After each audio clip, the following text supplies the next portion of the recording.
Hey,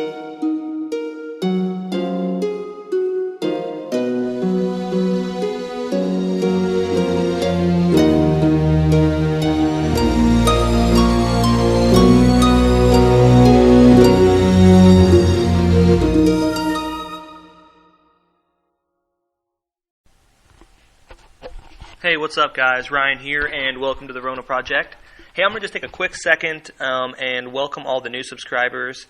We've really been rolling lately. I want to thank a lot of you. Many of you stated that you've been passing on the word about the Rona Project to friends and family, and me and Anthony can't even explain how awesome that is. It's very rewarding. Thank you guys for subscribing.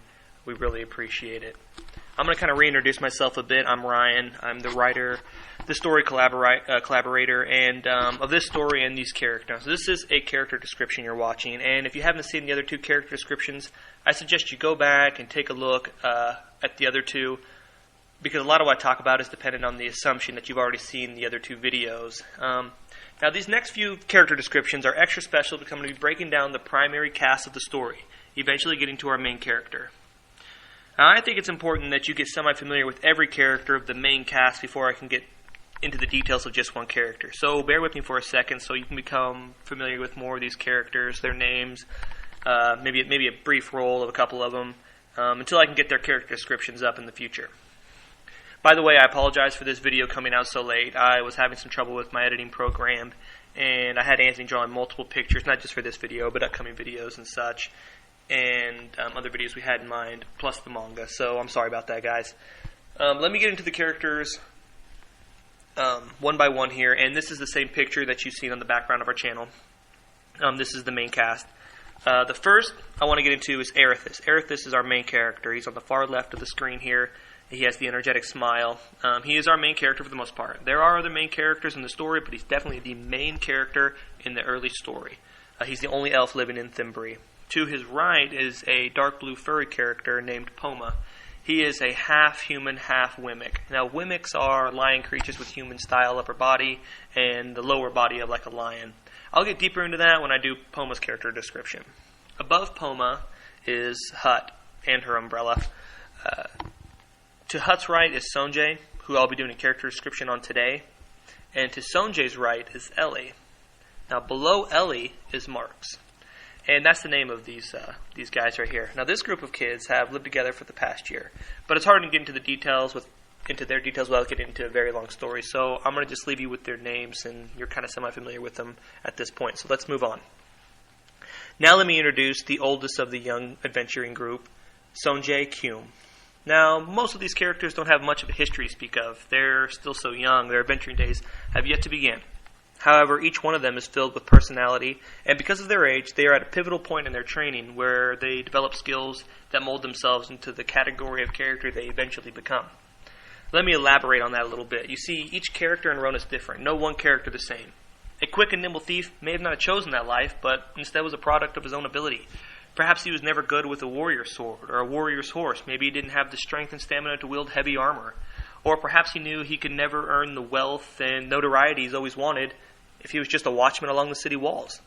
You will learn that not everyone in Rona is blessed with great strength and speed or the ability to cast spells from the weave of magic. In fact, most aren't.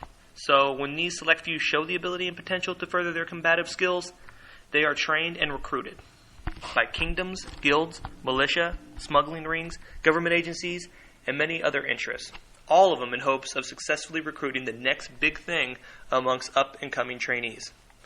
You will learn that not all those with potential will go through this process, but for the most part, this is the way of Rona. Remember, these are young minds which can easily be controlled at such an early age.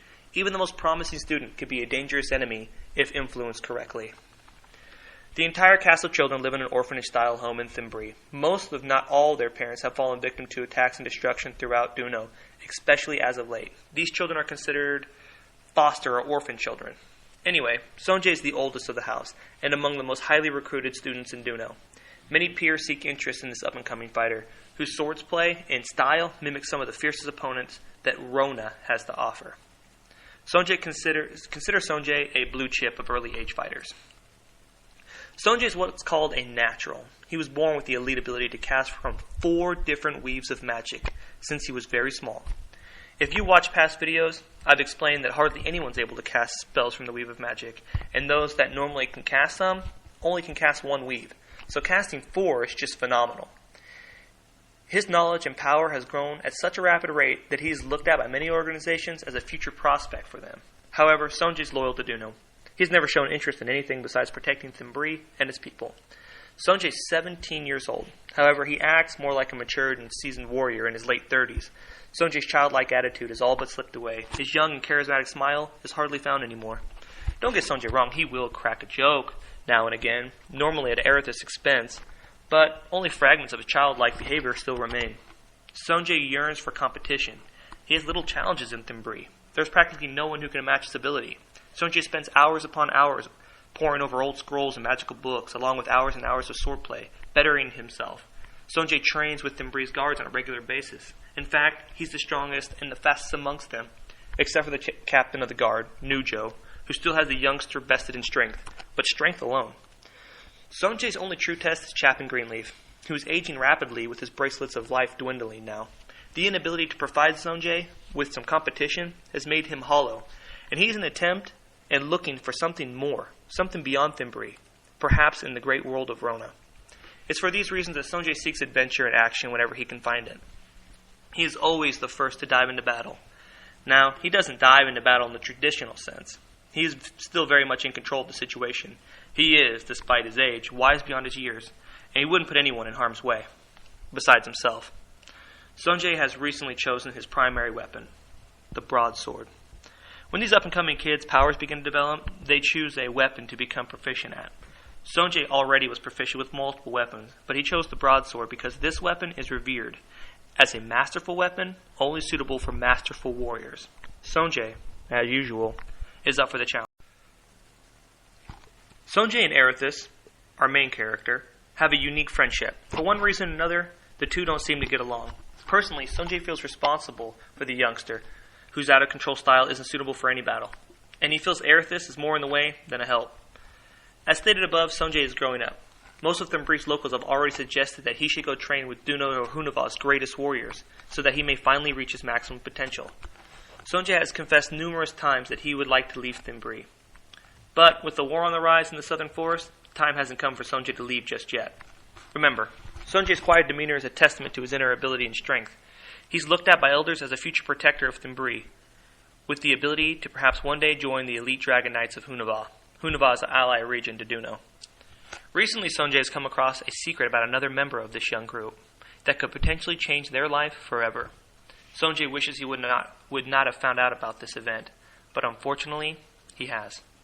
The event, coupled with the war in the southern forest, has kept Sonji quiet lately, up at night, focused on his abilities. I will get into this character next time. Thanks for watching, guys.